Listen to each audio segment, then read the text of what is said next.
जिंदगी के रंग गीतों के संग के इस प्यारे से प्रोग्राम में आप सभी का दोस्तों बहुत बहुत स्वागत है।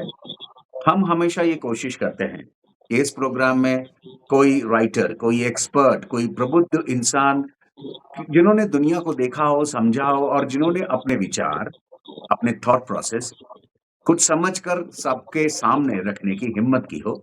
अब उसमें आज हमारे साथ एक लेखिका मौजूद है हमारे प्रोग्राम में, प्रबुद्ध लेखिका जिन्होंने खास पेरेंटिंग के ऊपर बुक लिखी है। वैसे I am not at all trying to steal the thunder from Anju ma'am. वो अपने बारे में खुद बताएंगी, अपनी किताब के बारे में खुद बताएंगी, लेकिन एक इंट्रोडक्शन देने के तौर पर मैंने सिर्फ इस बात को मेंशन किया। तो हमारे साथ हैं अंजू मैम। अंजू मैम, आपका बहुत बहुत स्वागत है, बहुत बहुत आभार कि आप हमारे प्रोग्राम में आए। मैं थैंक गुजारिश करूंगा आपसे, हमारे देखने वालों के लिए, हमारे सुनने वालों के लिए, प्लीज अपना परिचय दीजिए। आप कहाँ हैं, क्या करते हैं?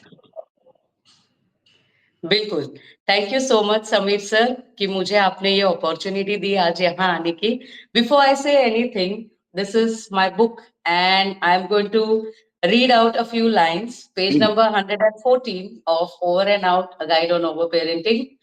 Parenting is not about raising children, it's about raising adults who are kind, resilient, and capable.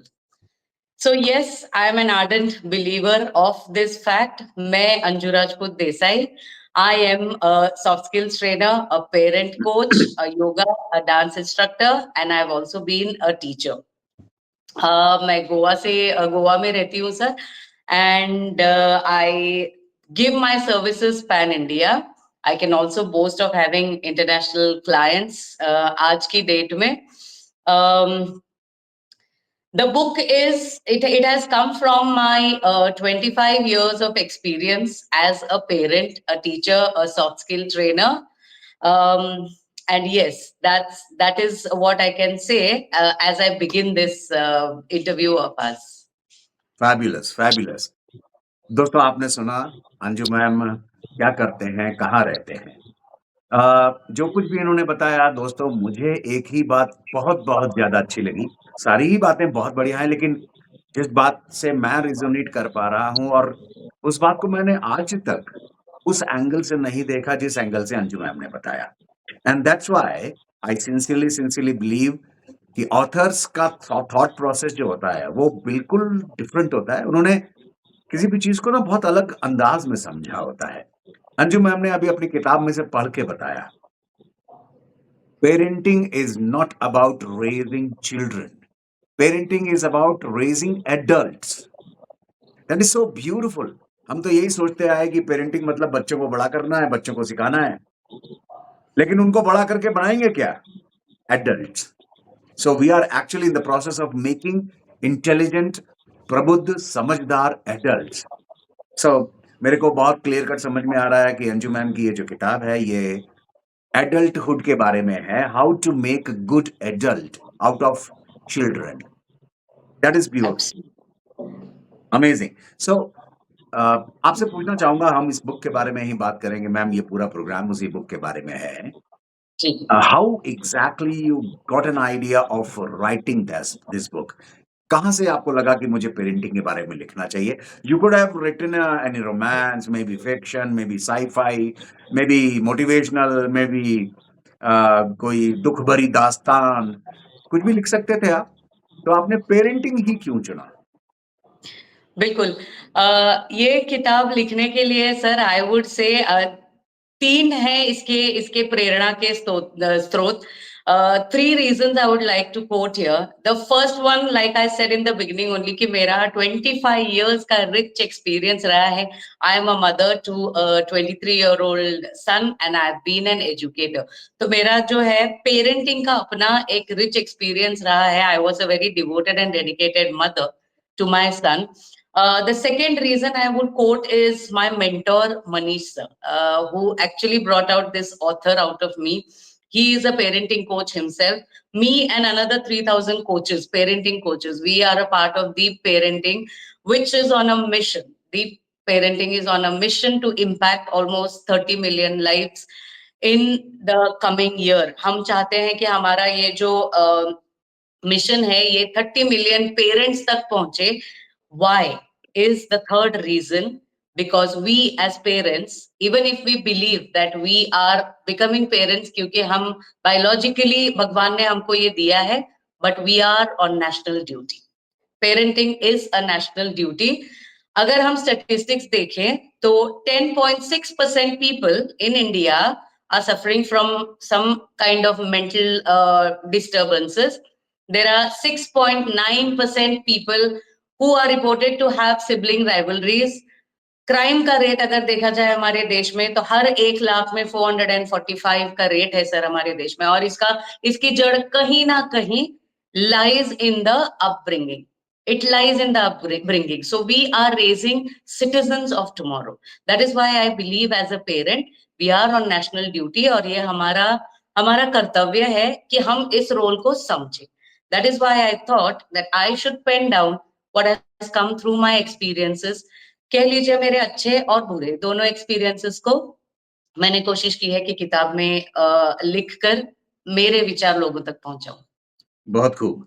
Anju ma'am, frankly आपने जितना भी स्टैटिस्टिकल डेटा दिया, geographical, internationally, how many crimes actually might have been happening because of parenting issue. These are some statistical data जो आपने हमें आज दिए.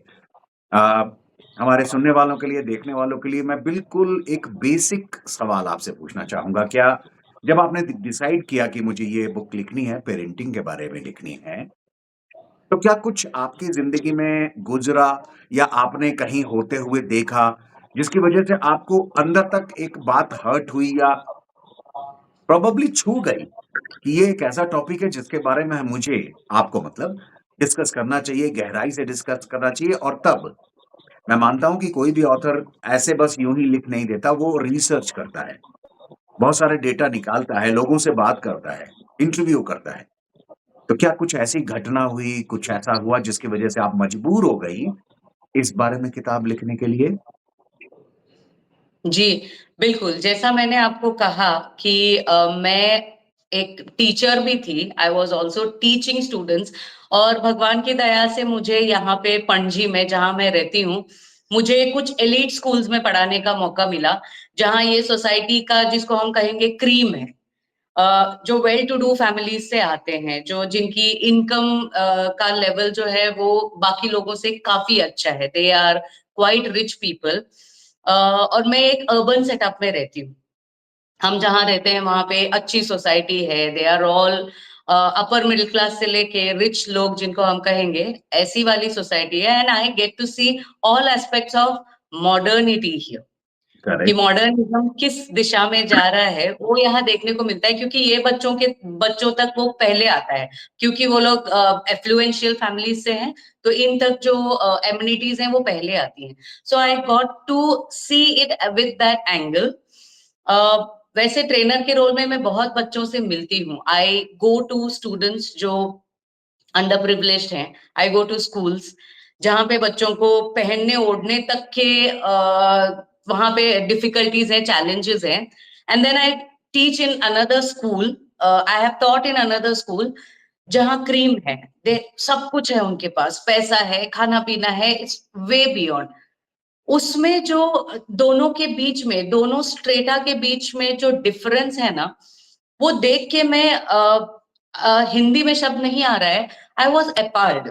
आई was appalled at the differences between the two the strata of the society, कि जिनके पास over providing हो रही है, the people who have a lot are also giving back a lot to their children. तो जहां पे ओवर प्रोविजन हो रहा है ना, वहां बच्चे थोड़े से मीक और फीबल हो रहे हैं.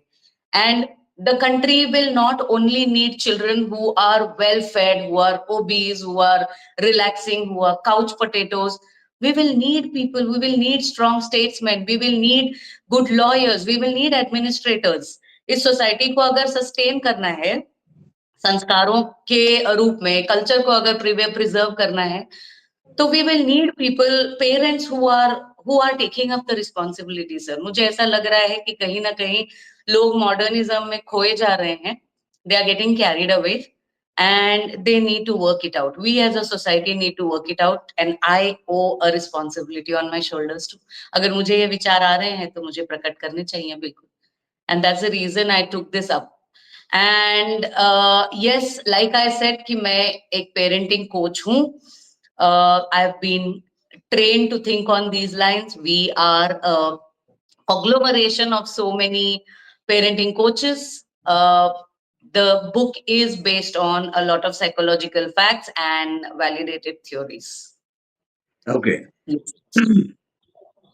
मैम, आपने अभी तक जो बताया उसके हिसाब से मेरे दिमाग में दो क्वेश्चंस उठ रहे हैं. आपने जिक्र किया कुछ उन स्कूल्स का जहां पर एक अपर क्लास इनकम ग्रुप के फैमिलीज के बच्चे हैं जिनको हम एक बार को हमारे दोस्तों के सुनने के नाम से अपर क्लास स्ट्रेटा सेगमेंट कह लेते हैं, और दूसरा सेगमेंट है जहां पर कुछ स्कूल्स हैं जहां पर उनके पेरेंट्स के पास वो फैसिलिटीज नहीं है कि वो उन बच्चों को दे सकें. So now we are talking about two stratas. One, well-fed couch potato, जो आपने मतलब तो आई वुड से मैं एक उनको टर्म देना चाहूंगा, people with advantage. Yes. And दूसरा स्ट्रेटा है people with disadvantage, Let's say जिनके पास so. वो सब नहीं है. इनके पास बहुत कुछ है, उनके पास नहीं है. मैम, मुझे जी. ये बताइए, आपकी बुक में आपने दोनों स्ट्रेटास के पेरेंट्स के लिए क्या कहा है? जो पेरेंट्स एफ्लुएंट हैं, अपने बच्चों को आईफोन भी देते हैं, खाऊ पीऊ भी देते हैं, मजे कराते हैं, गाड़ियों में छोड़ने आते हैं, और वो पेरेंट्स जो बेचारे शायद साइकिल पे भी छोड़ने ही आ पाते और उनके बच्चे पढ़े. तो दोनों पेरेंटों के लिए अलग अलग आपकी बुक में क्या लिखा है? अच्छा, मैंने क्या किया है, this book like the name suggest, it is over and out a guide on over parenting. Okay, तो मेरा जो ये किताब लिखने का उद्देश्य है, this is majorly directed to the parents who live in the urban setup, who are over providing their children. Okay, it is directed towards that. So इसमें टोटली 11 चैप्टर्स हैं. There are 11 chapters and which has everyday stories. हर रोज जैसे पढ़ते जाएंगे तो ऐसा लगता है कि बगल वाले शर्मा जी ऐसा ही करते हैं, या वो वर्मा जी के घर में ऐसा सिनारियो मैंने देखा है. So when people are going to read this, they will connect it immediately to the next door neighbour, या हो सकता है उनके खुद के घर में हो रहा हो, which they haven't realized it till now, and they have they suddenly feel ki ye this connects to us and we need to bring about a change in this. So the topics majorly are something like let me tell you this. जो पहला इसका chapter है, flowering of an immature plant, जहाँ पे like हमारे specially हमारे society में जहाँ लोग जल्दी शादियां करा देते हैं, यू नो, हमारी सोसाइटी में जहाँ the parents are still very young, 21, 22, 23. I don't know what young people would conceive, but मेरे लिए तो physically और mentally, emotionally भी लोग mature and immature की category में आते हैं. Not everyone who is 60 is emotionally mature. Not everyone who is 23 is emotionally immature. So let's leave that topic aside. Anyway, let me just cater to people who are immature, the people who are young, who have not seen the world still, whose thought process is not actually ready to be a parent. So this book is directed, as the name suggests, over and out is a guide on over parenting. It is directed to the parents who are providing a lot, where they are crossing the boundaries of parenting.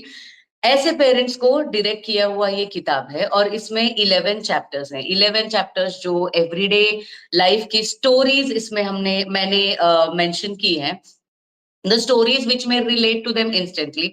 हो सकता है उनको लगे कि बगल वाले शर्मा जी या वर्मा जी के घर में ऐसा होता हो, या किसी को रियलाइज हो जाए कि अरे ये तो हमारे घर में ही हो रहा है, and we need to kind of put a break to this. ठीक है, तो from the 11 chapters, let me quote a few ki what would be the content of the book. Something like flowering of an immature plant is the first chapter in this book, which directs us to the people who are immature. अब immaturity का आप कुछ भी definition दे दीजिए, biological, emotional, कोई भी immaturity. So people who are immature may end up with flawed parenting, I would call. There is no right or wrong, but there is flawed parenting. But the statistics that we were quoting, that kind of say कि कहीं ना कहीं parenting is giving rise to some challenged kids, challenged बच्चे.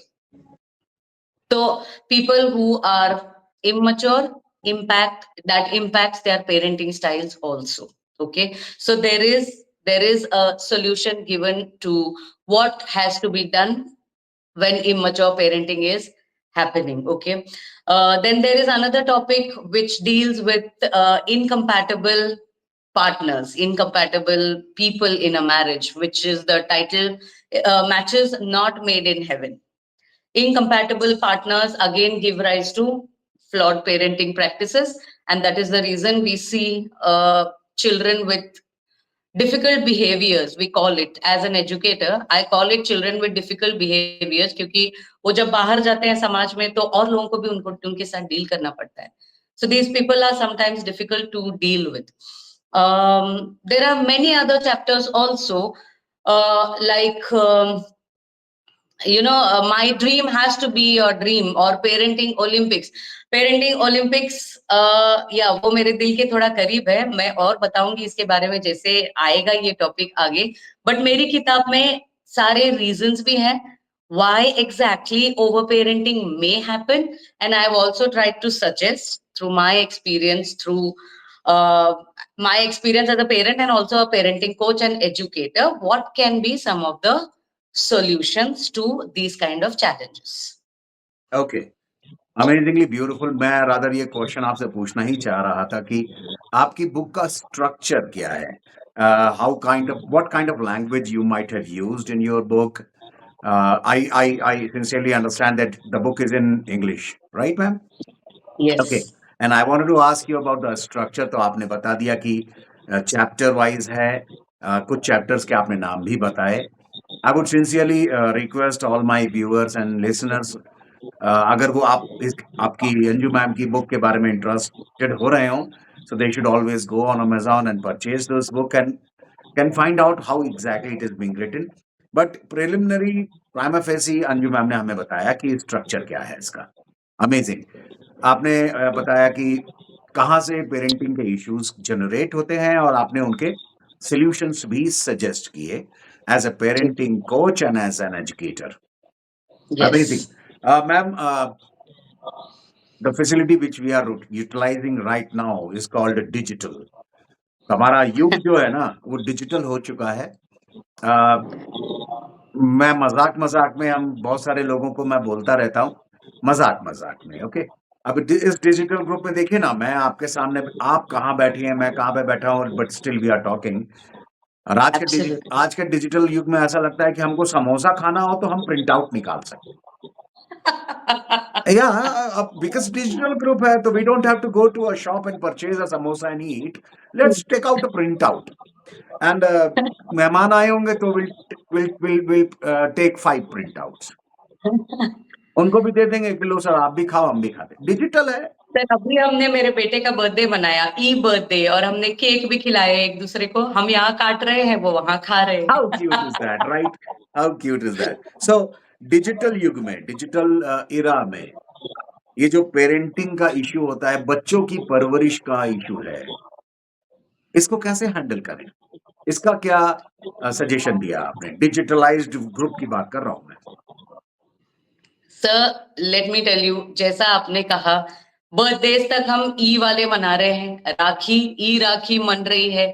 Digital exposure inevitable है, unavoidable है to the children of today, the gen Z, the alpha beta gamma.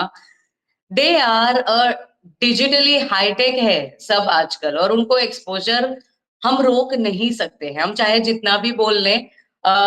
वैसे तो WHO का एक रिसर्च हुआ था wherein they said कि 2 साल तक के बच्चों को 0 होना चाहिए digital exposure. They should not be exposed to any kind of gadgets. 2 से 3 साल तक के बच्चे can get exposed to only around 30 minutes a day. 30 minutes a day. और 4 साल से लेके एडल्टहुड तक People should get exposure only 2 hours per day. जो acceptable limit होती है वो WHO ने बता दी थी, बट रियलिटी इससे बहुत सटके है सर। 2 साल का बच्चा खटाखट स्क्रॉल कर रहा है। The child can I have my मेरी नीस है फैमिली में। अभी हम चतुर्थी के लिए, गणेश चतुर्थी जो महाराष्ट्र में हमारे यहाँ बहुत धूमधाम से मनाते हैं, घर गई थी मैं। That girl, she simply open the father's phone. उसका मन किया कि मुझे मेरे कजिन से बात करनी है, पापा का फोन खोला, डायरेक्टली फोन डायल किया। शी नोज कि ये यश का नंबर है। इन्होंने यश का नंबर डायल किया, फोन लगाया, बात की, सबको बात कराई इन्होंने। A 3-year-old child, and we were only, I could nothing be but amazed. मैं कह रही हूँ 3 साल का बच्चा, she knows all this. So I would say कि ये एक्सपोजर हम रोक नहीं सकते हैं। In that case what we can do is control what is controllable, influence what is influenceable. So we have to catch them early. We have to teach them what are good digital literacy skills. We have to start and get them to become mindful of what is internet पे। तो Instagram पे यहाँ मैं देख रही हूँ 13 साल के बच्चे फेसबुक पे हैं, इंस्टाग्राम पे रील्स बना बना के ये लोग पोस्ट कर रहे हैं। So we need to teach our children how to be a responsible netizen. Okay, अब एक्सपोजर तो अनअवॉइडेबल है, बट मैं अर्ज करूंगी पेरेंट्स को जो यहाँ पे सुन रहे हैं, एटलीस्ट प्लीज रिमेंबर दैट ये 3 रूल्स जो हम हमेशा पेरेंट्स को एडवाइस करते हैं, 3 rules for screen time, 3 rules, ये एटलीस्ट मिनिमम इतना करें कि ये आप फॉलो कीजिए। The 3 rules are distance rule, कि जहां आपका बच्चा स्क्रीन से कनेक्ट हो रहा है या एक्सपोज हो रहा है, उसका डिस्टेंस स्क्रीन से 5 टाइम्स, स्क्रीन की साइज से 5 टाइम्स होना चाहिए। अगर वो गैजेट है आपका, तो उसका जितना भी साइज है, उसका 5 times should be the distance eight which the child is viewing the screen. उनको मेंटली और फिजिकली अगर आपको प्रोटेक्ट करना है in the long run, please please remember these 3 rules. The first one is the distance rule, the second one is the light rule. Light rule में क्या कहते हैं हम, कि जहां पे आप उसका सराउंडिंग है, जहां पे वो गैजेट यूज हो रहा है, वो सराउंडिंग शुड बी 3 टाइम्स, उसका लाइट जो है सराउंडिंग्स का 3 टाइम्स ज्यादा होना चाहिए आपके गैजेट से। ओके, जैसे मैं यहाँ बैठी हूँ, तो this is a very good illuminated room, and this is a right place for me to sit and view the screen. So the surrounding has to be 3 times brighter.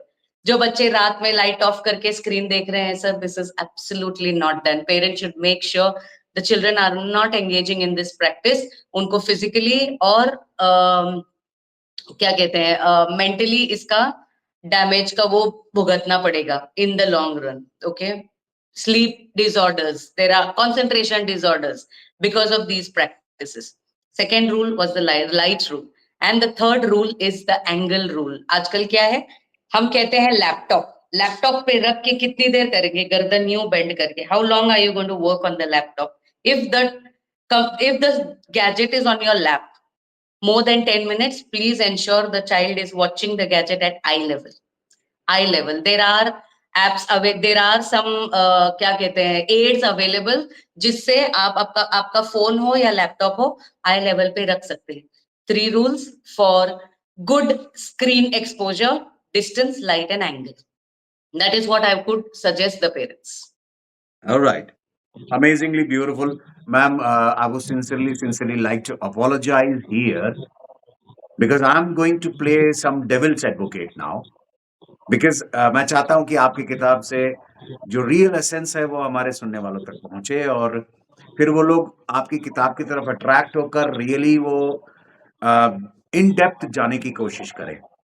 So the first question out of devil's advocacy जो मैं आपसे पूछना चाहूंगा वो ये कि जिस strata को आपने चूज किया है, जिन पेरेंट्स को आपने चूज किया है, उनको आपने 2 सबसेट्स में डाला है। एक तो वो पेरेंट्स जिनके पास पैसा बहुत है, दे आर एफ्लुएंट, और वो लोग अपने बच्चों को फैसिलिटीज दे रहे हैं।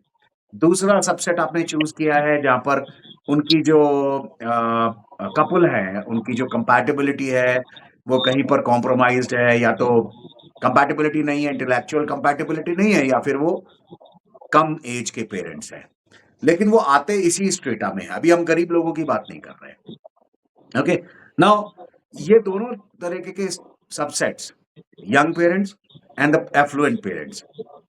So my first question is, how practical is this to teach their children, or should they keep on standing there and watch and police कि वो लोग 15 मिनट तक देख रहे हैं, एंगल ठीक है, लाइट ठीक है, वो जाके अपना काम ना करें? दूसरा क्वेश्चन इज, ये सारे के सारे सबसेट्स वाले जो पेरेंट्स हैं, ये कहीं ना कहीं काम करने में बिजी हैं। इधर both the parents are working, वो अपने में जूझ रहे हैं वर्क लाइफ बैलेंस को बनाने में। ऑफिस में पिट के आते हैं, रात में थके हुए आते हैं, एक कॉफी पीते हैं या फिर एक वाइन का ग्लास लगाते हैं, या तो वो सोने की कोशिश करते हैं या आपस में झगड़ते हैं। वहां पर वो बच्चों का कहां देख पाएंगे कि वो गैजेट कितना इस्तेमाल कर रहा है? सो 2 questions I would repeat. How would they make ensure कि बच्चा ये 3 रूल्स जो आपने बताए उनको फॉलो कर रहा है या वो फॉलो करवा रहे हैं? एंड सेकंड इज, जब वो अपने वर्क लाइफ बैलेंस से जूझ रहे हैं, तो वो इन रूल्स को कैसे मैनेज कर पाएंगे? These are the 2 questions.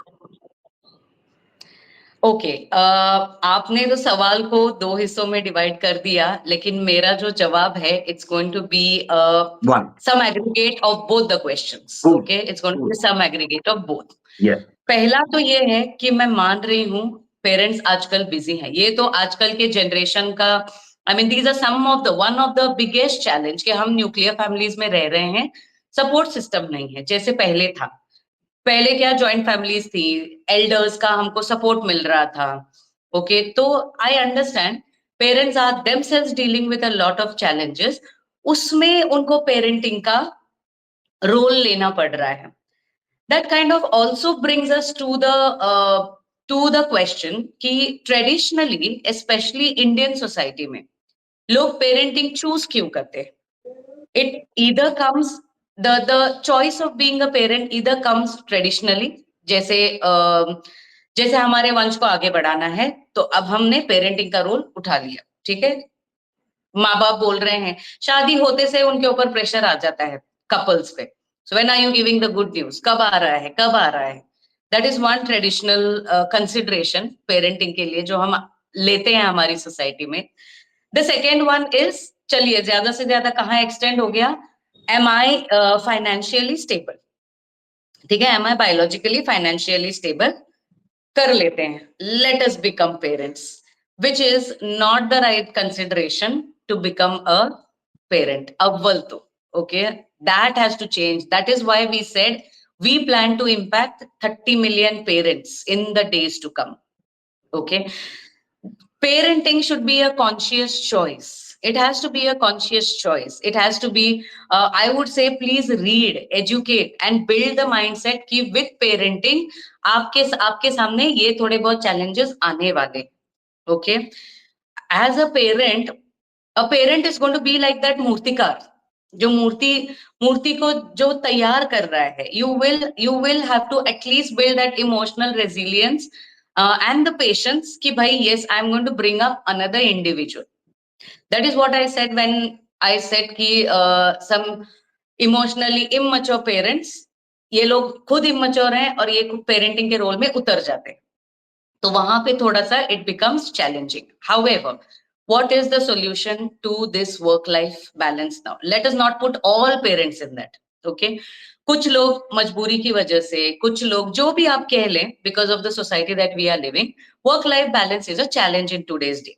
India is a developing country and each one is struggling to bring about bring the income, bring good life to their families. Okay, when we say parenting, I would suggest parents do not choose, do not think of quantity कि मुझे मेरे बच्चे के साथ बैठ के 1 घंटा 2 घंटा या 3 घंटा या पूरा दिन मुझे स्पेंड करूंगा तो ही it is going to bring about a change, it is going to add value to my parenting practices.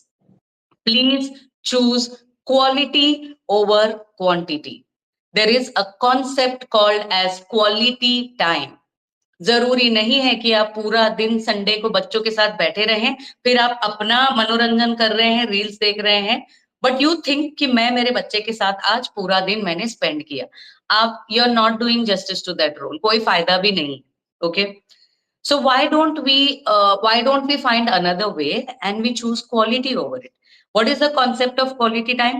15 to 30 minutes every single day.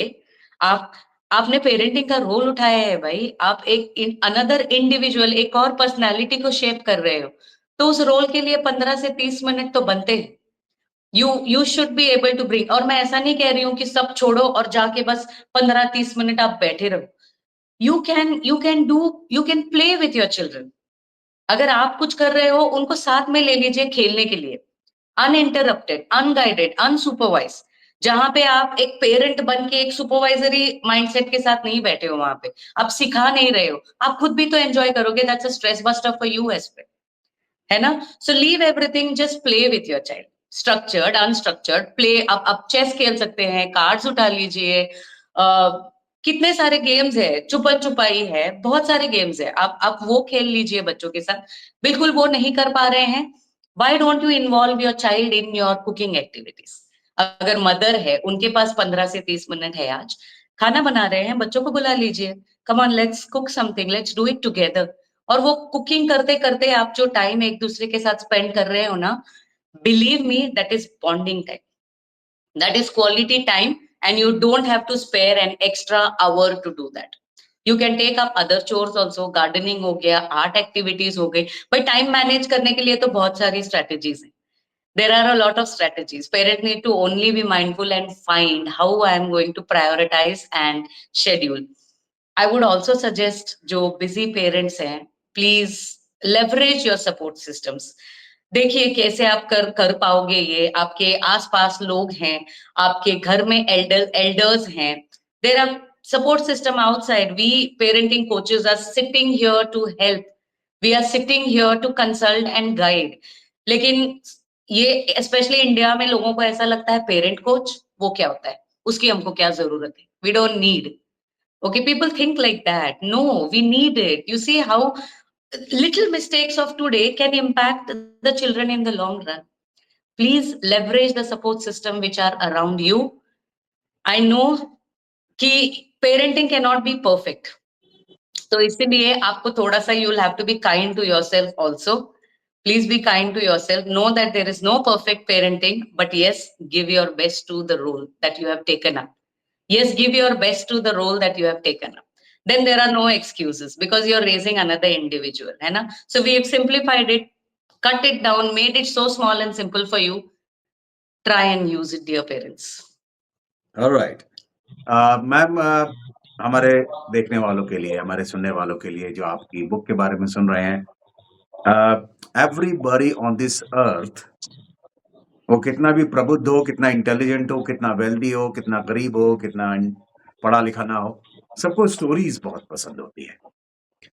कुछ भी सिखाना हो तो उनको स्टोरी के फॉर्म में बताइए, तो they people learn pretty fast and they actually don't lose interest, वो इंटरेस्टेड Yes. रहते हैं। तो जाहिर सी बात है, आपने इतना वक्त गुजारा है पेरेंटिंग कोच की तरह से, तो बहुत सारे कपल्स को, पेरेंट्स को आपने सिखाया भी होगा और बहुत अच्छे-अच्छे रिजल्ट्स भी सामने आए होंगे। तो क्या आपने अपनी बुक में कुछ रियल टाइम स्टोरीज इंक्लूड की हैं? सर, ये किताब में मैंने जैसे शुरुआत में ही बोला था, there are 11 chapters of that. हर चैप्टर में एक स्टोरी ही है, हर चैप्टर में एक story, and all are inspired through my experiences only. सिर्फ द नेम्स आर चेंज्ड, ठीक है, थोड़ा सा उसमें मैंने चेंज कर दिया है, but they are all those stories are inspired from real life and from my own experience. तो मुझे एक छोटी-सी स्टोरी बताइए, जिसमें आपने किसी की मदद की हो, पेरेंट्स की मदद की हो और उनकी लाइफ में, उनके बच्चे की लाइफ में ज़बरदस्त बदलाव आया हो। एक छोटी-सी स्टोरी शेयर कीजिए प्लीज़। बिल्कुल, बिल्कुल। वैसे तो सुनने वालों को ये इंसिडेंट ना बहुत छोटा-सा लगेगा अब, बट मुझे लगता है in the long run these small things can impact children in a big way. Okay, तो एक ऐसा इंस्टेंस है, छोटा-सा इंस्टेंस है, अब हमने डिजिटलाइज़ेशन की भी बात की थी। थोड़ी देर पहले we had a parent in my contact. They came running up to me. उनका 13 साल का बच्चा इंस्टाग्राम पे रील्स बना बना के डाल रहा है.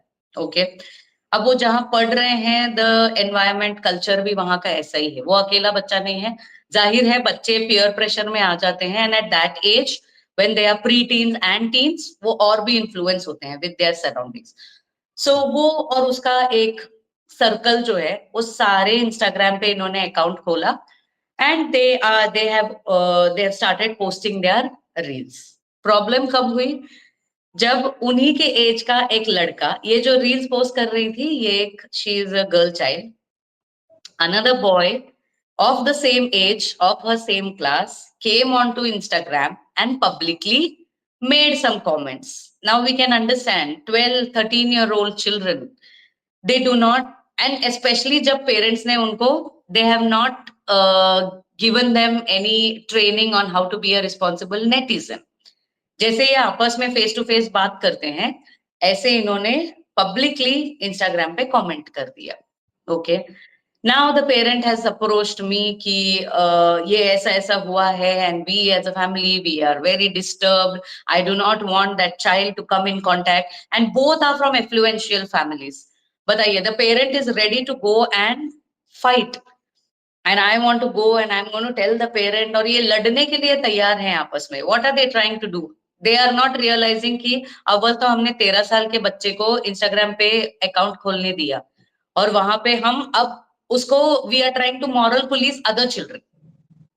जब दोनों एक एफ्लुएंट फैमिली से आते हैं, how can you go and give some advice to another parent of that same educational background, of the same financial background? So I suggested to them that they should educate their own child about good Instagram or good social media practices. आप जाए, मैंने उनको यही बोला था कि यही suggestion दिया था कि आप अपने बच्चे को बोलिए कि वो इंस्टाग्राम का पहले तो प्राइवेसी सेटिंग चेंज करे. Please make it only friends so that any unfavorable comments are not coming. ये तो उसकी क्लास का बच्चा था सर, कोई और होता पब्लिकली तो the child could have been bullied also. There are so many instances. Okay, so पहले parents need to be guided, and that is what I did. I told them it is not right that your child is on Instagram at the age of 13, but it's okay now that she is under peer pressure. Let her be there, but can the privacy settings change, please? And the parent agreed to that. Yeah, these are trifles and people need guidance on this. Okay, उसके बाद, and they are very educated parents. I would ये नहीं कहूंगी कि कहीं गांव खेड़े से आ रहे हैं, educated parents जिनको मैंने counsel किया था. And I also suggested him that जो अगले पेरेंट्स हैं जिनसे ये चाह रहे थे कि ये लड़े झगड़े, जाके उसके पेरेंट्स को समझाएं.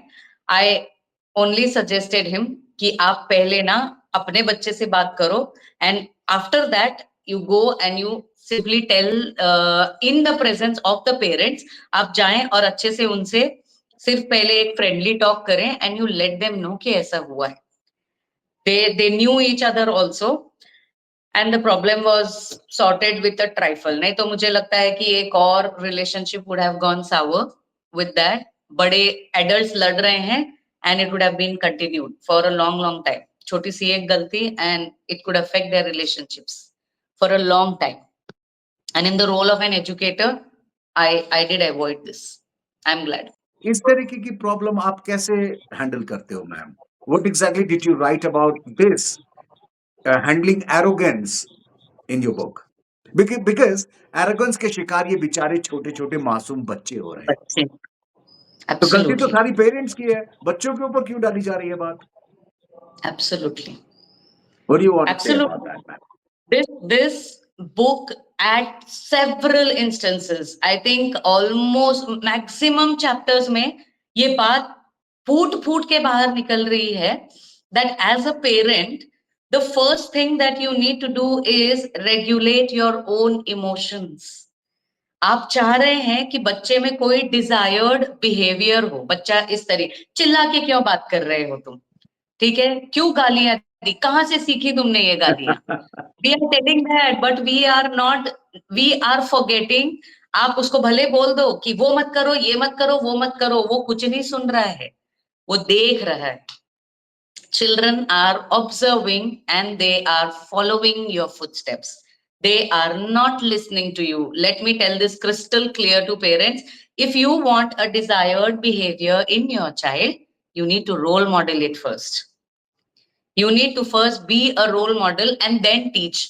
आपको कोई हक नहीं बनता कि आप बच्चे को बोलो कि तुम चिल्लाओ मत, तुम ऐसे बात मत करो मुझसे, जब आप खुद उससे चिल्ला चिल्ला के बात कर रहे हो.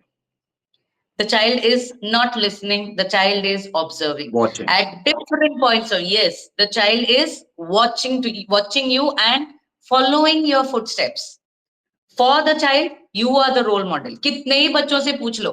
I have dealt with children 3 years से लेके 21 साल, 22 साल.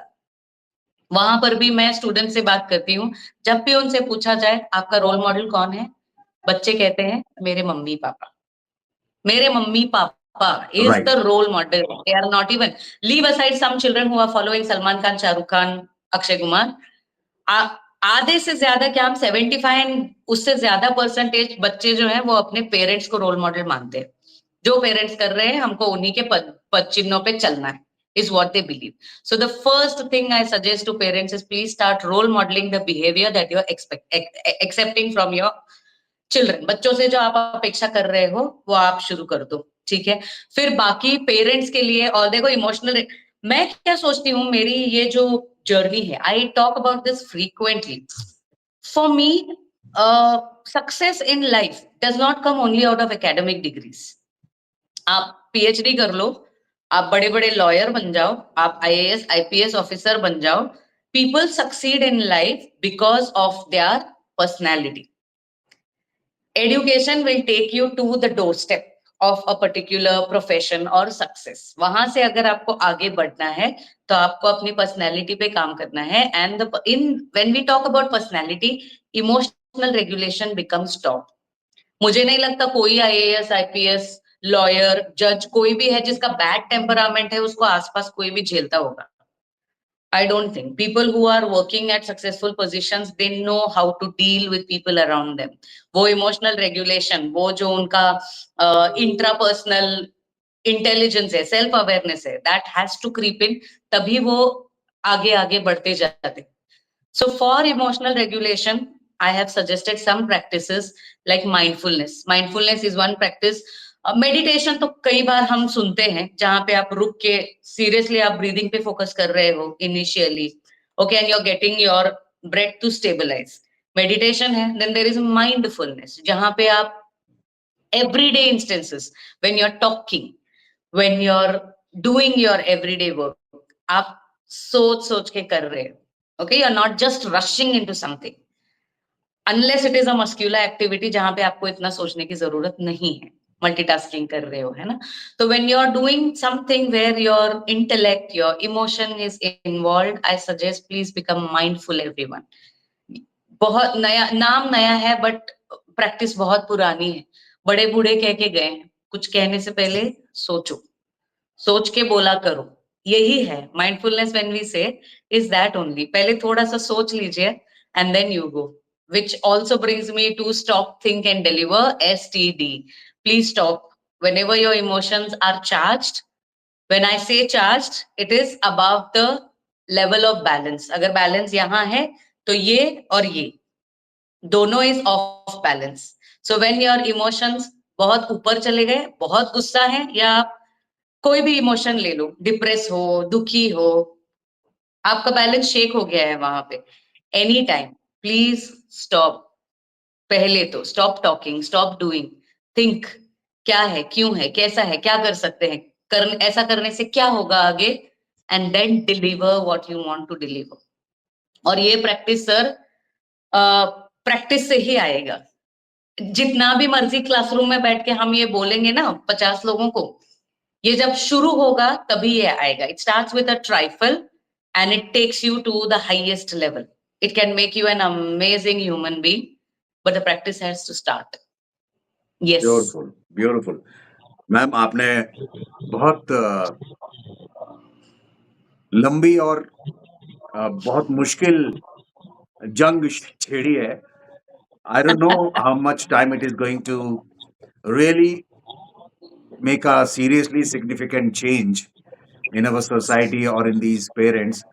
आपकी मैं बात सुन रहा था तो एक बात मुझे अभी आपने जो कहा ना कि रुकिए, सोचिए और फिर कहिए। सो True. ये तो चलिए उन पेरेंट्स की बात हो गई, लेकिन जो बच्चे हैं, जो थोड़ा बहुत भी समझ पा रहे हैं, अब आपकी किताब भी है, आपकी जो मेरी आपकी बातचीत है वो भी डिजिटलाइज्ड फॉर्म में दुनिया में जाएगी। हो सकता है इंस्टाग्राम पे भी चली जाए, हो सकता है फेसबुक पे भी चली जाए, बिकॉज़ एवरीथिंग इज़ कनेक्टेड। तो कुछ तो बच्चे देख Yes, ही लेंगे। absolutely. उनके लिए क्या मैसेज है मैम आपका? बच्चों के लिए तो मेरे पास इतने मैसेजेस हैं। I mean I am constantly into education, connected to children, to the children. Let me tell, tomorrow is yours, कल आपका है। Okay, believe in yourself, that is the top bill. Whoever around you tells you, whoever, be it a parent, be it your friend, be it your teacher, whoever tells you that you cannot do anything, don't believe them. Believe what you are. When you think you can do it, you can do it. That is the reality, and everything starts from there. Everything starts from there. So yes, that's the base of everything. When you believe yourself and when you stick to it, that's the base of every success in life. Don't listen to others who are judging you. Let them not validate who you are. You are you, and you are unique. You are amazing. You can win over the world. Just believe that. Beautiful, amazing. सारे बच्चों के लिए, young generation के लिए ये message बहुत important है कि अ, अपने आप को अकेला बिल्कुल मत समझिए। जो आप कर रहे हैं वो बिल्कुल सही है। कोई आके आपको जज करता है, बताता है that you should do this, you should do that, don't trust them, just believe in yourself first. हाँ, ज़ाहिर-सी बात है किसी भी गाइड से, कोच से ये पूछ लीजिए कि मेरा रास्ता गलत तो नहीं है, बस। बाकी Correct. करते रहिए जो आप करना चाह रहे हैं। Amazingly beautiful. मैं अपनी तरफ से एक बच्चों को छोटी-सी सलाह देना चाहूँगा कि एक टर्म बड़ा फेमस हो रहा है आजकल which is called FOMO. FOMO. Yes, fear of missing out. Correct, fear of missing out. कि आपने इंस्टा पे एक रील नहीं डाली, फेसबुक पर आप अपलोड नहीं किया, तो you are having this FOMO. Don't worry, मैं हम सबको ये मैसेज देना चाहूँ कि कोई आपको मिस नहीं कर रहा है और सब आपको मिस कर रहे हैं, डोंट वरी। आप अपने आप में एक बहुत बड़ी ताकत हैं, बहुत बड़ी पर्सनैलिटी हैं।